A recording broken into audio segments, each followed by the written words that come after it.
If fear is the only thing stopping us from achieving our dreams, and we only fear what we don't understand, then the antidote to fear is knowledge. All we have to do is find out who has the knowledge that we need to conquer our fears and achieve our entrepreneurial dreams. My name is Callum Walker, and welcome to the podcast that will help you figure it out and conquer this lonely entrepreneurial journey. Hello everyone, and welcome to the podcast. I've got something so important to you. Genuinely, do you know what I'm going to say? I'm going to say this is the most important episode I've ever recorded.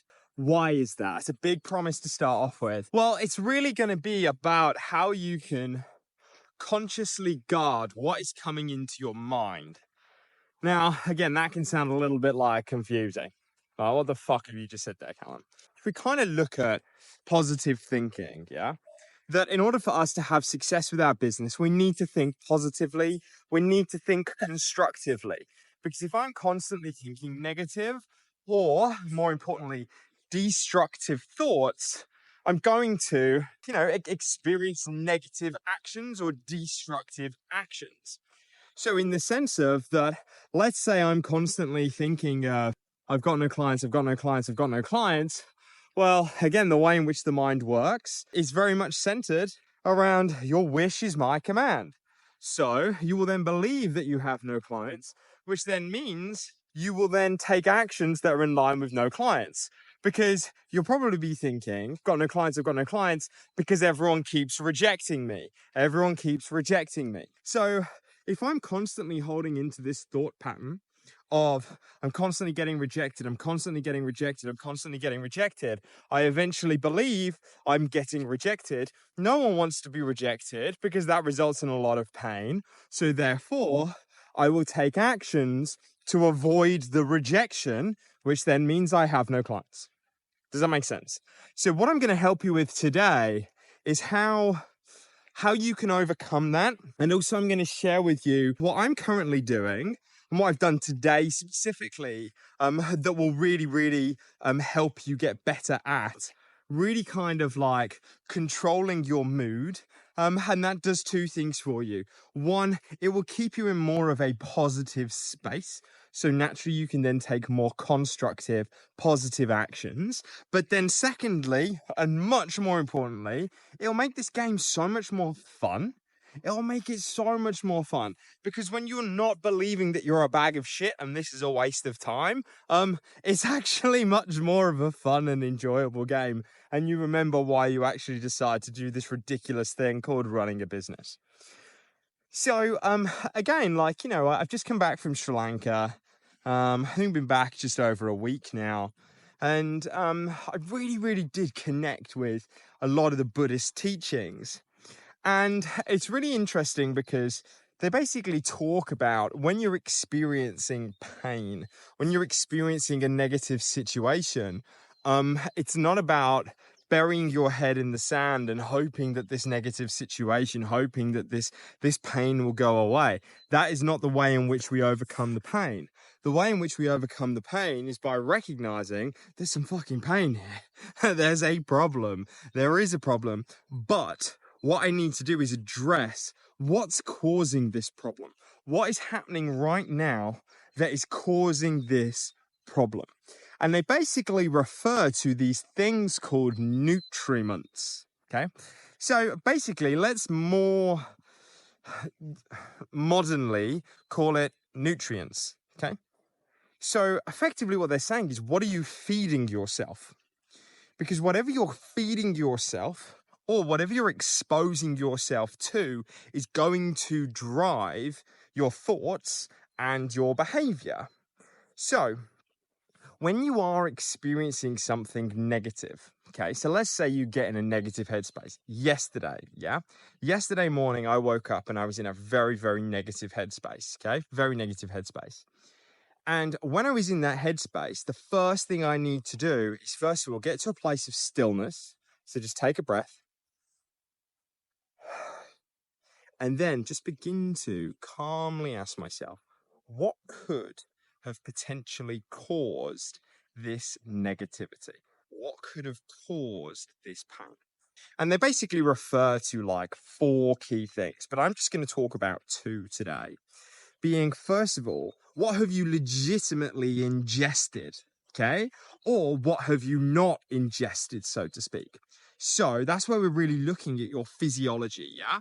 So if I look at yesterday, I'd woken up in a very, very negative headspace, but I was, when that voice is so loud, and it's just like, I remember literally walking around going, why is my mind so nasty to me? Like, why? I don't understand. Why is my mind being so horrible?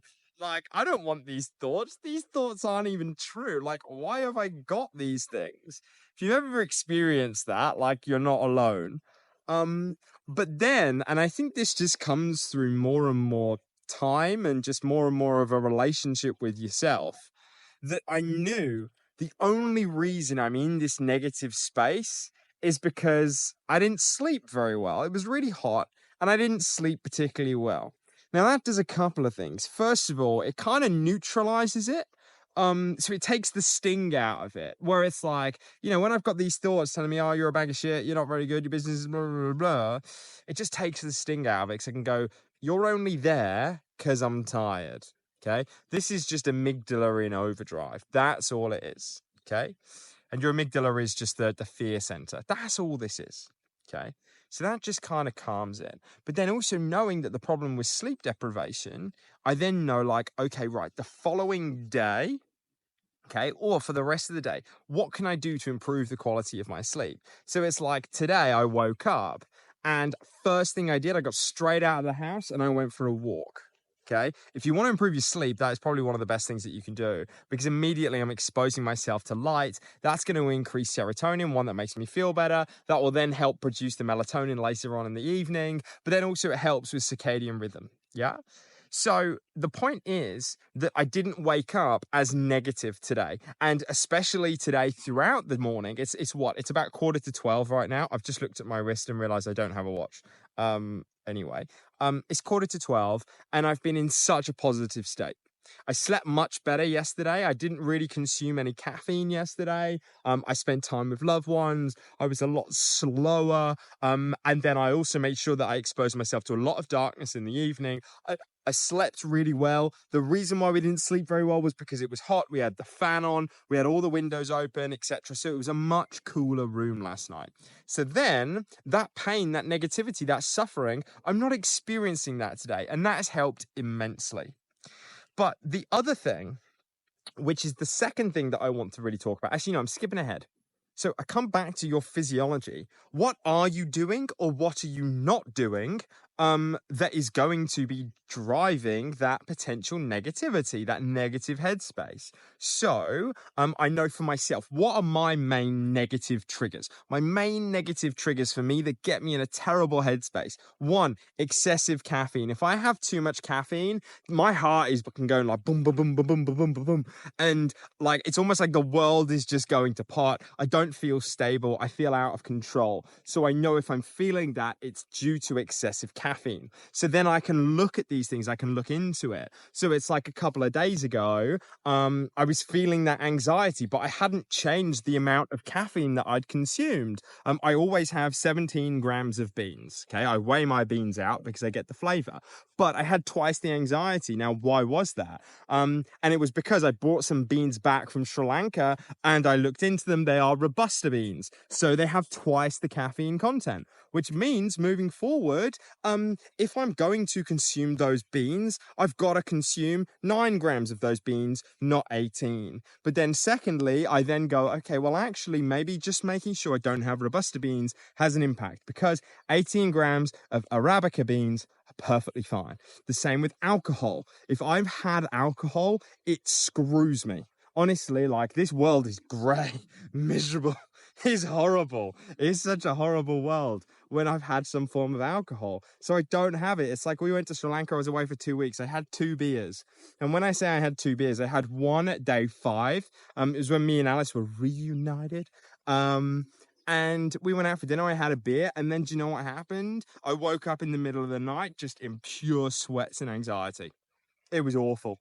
And because I'm so sensitive to alcohol, I was like, I'm just not drinking this stuff because it has such an impact on my sleep. So then I didn't drink for the rest of the trip, apart from the last night, because we were like, do you know what? Let's have a little celebration. And when I say a beer, I mean I had a 330ml can. So I know alcohol is just bad for me. It's bad for me. It is. End of story. So I live an insanely low alcohol life because it doesn't serve me.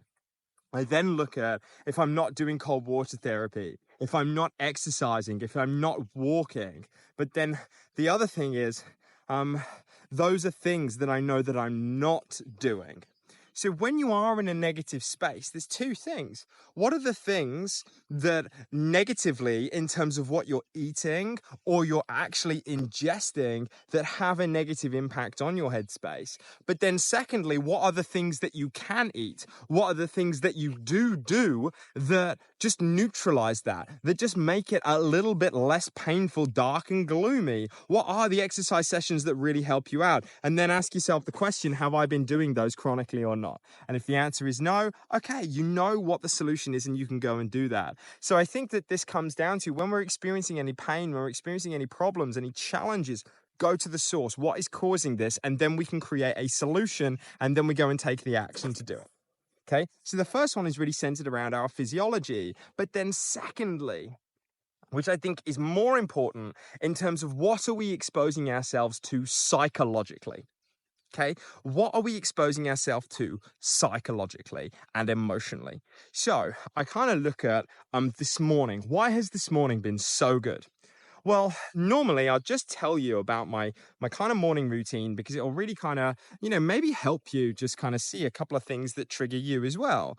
So I'll wake up, I'll have my cold shower, I'll sit and read my book. And again, like every morning, I start the day off by reading a book that is drowned in positivity, drowned in constructive thinking. So right now I'm reading a mixture of Buddhist teachings and Bob Proctor, who is just really kind of centered around like prosperity, not necessarily just positive thinking, but like abundance thinking, like being able to get out of a scarcity mindset.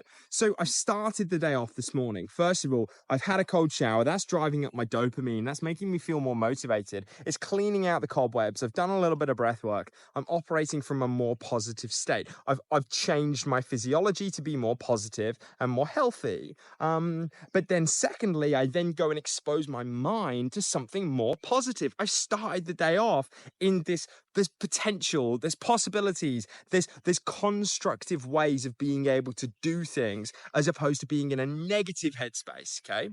But what I've been doing over the past few months that I've just caught myself out is that as soon as I read that book, I immediately go over to my computer, I check WhatsApp, I check Instagram, and I check my emails. Boom, I'm just bombarded, okay? Bombarded with, I've got to respond to this person. If I have an unhappy client, I've got to get back to them. It's negativity. If I have, let's say, for example, one thing that used to really, really batter me was looking at Instagram, seeing the number of DMs that I'm not getting, the number of people who aren't buying my stuff. Yeah. So when I'm exposing myself to that, if it's early on in the morning, I'm immediately hit with like, whoa. So I know internally for me that Instagram is a trigger. It's a negative trigger. And for me to just mindlessly, it's not even just scrolling, but mindlessly check Instagram. Who's liking my posts? Who's commenting on my posts? Who's DMing me? Who's viewing my stories? Who is engaging in my content? If I'm doing that consistently, I'm just getting consistent negative feedback because it's like standing in a garden just staring at a seed. Like, why are you not growing? Why are you not growing? That needs to be managed. It needs to be take a step back and then come back to the garden the following day, and then you'll be able to see a little bit of growth. If I'm constantly checking and checking and checking, that's not healthy for me. So, the same with WhatsApp. I'm constantly responding. And I'm responding from a place before I've actually taken any form of constructive actions that are moving the needle forward. So I haven't, it's midday. I haven't gone onto Instagram today. I haven't checked WhatsApp. I haven't checked my emails in the slightest. But what I have done is I've recorded a podcast episode for you guys. So what I've managed to do is I've identified the negative triggers that impact me psychologically, put me into a negative headspace. And then what I've done before exposing myself to that, I've gone and done something constructive. So I know that recording this podcast, it's moving the needle forward in terms of my business. It's moving the needle forward in terms of my relationship with you guys. It's moving the needle forward in terms of my overall personal mission, all before I'm in reactivity mode. I'm then going to go on to Facebook, onto my Facebook group, and deliver a Facebook Live. I'm doing a Facebook Live, which means, again, before I've got into reactivity mode, before I've got into, exposing myself to those negative things, I've gone and done some constructive actions. So I think that with that as well, we've got to define what are our constructive actions? What are the actions that move the needle forward that are actually going to benefit us before we get into reactivity mode? Does that make sense? So my homework to you is, again, two things here, which is, first of all, I want you to identify from a physiological point of view, what are the things that you ingest that negatively impact you? So for me, excessive caffeine, alcohol, not sleeping very well, not doing any form of mindfulness. And also when I'm consuming refined carbohydrates, I naturally feel far more negative, and I know that, okay? But then also on the flip side, what are the positive things that you do that really help you? So for me, jumping in an ice bath, doing breath work, doing yoga, going for a walk without any form of headphones, some high intensity cardio, doing resistance exercise, all of those things get me out of the negative and put me into the positive. They change my state, which then changes my mind. Okay. And when I change my mind from being destructive to being constructive, I then start to take more constructive actions as opposed to destructive actions. So again, it's like today, I got myself into a positive state. I slept better. I lowered my caffeine content. I haven't had any alcohol. I've done my cold water therapy. I've gone for a walk. I exposed myself to sunlight. I'm in a positive mode. And then do you know what happened? I then had a desire to want to go and do something constructive in terms of recording a podcast for you guys. How cool is that? So what I want you to do is, first of all, identify what are the negative triggers from a physiological point of view in terms of what you consume or what you do that negatively impacts your state. And then secondly, what are the positive things that you can do physiologically that really, really benefit your mental health, okay? And then I want you to do an audit of what are all of the negative psychological things that you expose yourself to. That could be, so for me, I know it's three core things. Excessive Instagram consumption, not even consumption, because I don't really kind of fall into the comparison trap anymore, but more in terms of like just constantly standing there looking at a seed, hoping for it to grow. Okay, so that is not helpful. Secondly, excessive checking of WhatsApp and being too accessible and available to people. And then the third one is people who drain me. Okay, spend too much time with people who drain me and are not in that state. So I either avoid doing the things, or I need to figure out a better and more healthy way to do it. Because as much as I wish that I didn't have Instagram, to run my online business, I need to have it, okay? So I don't bury my head in the sand and just avoid it. I go, right, I need to come up with a more healthy and constructive way of addressing Instagram.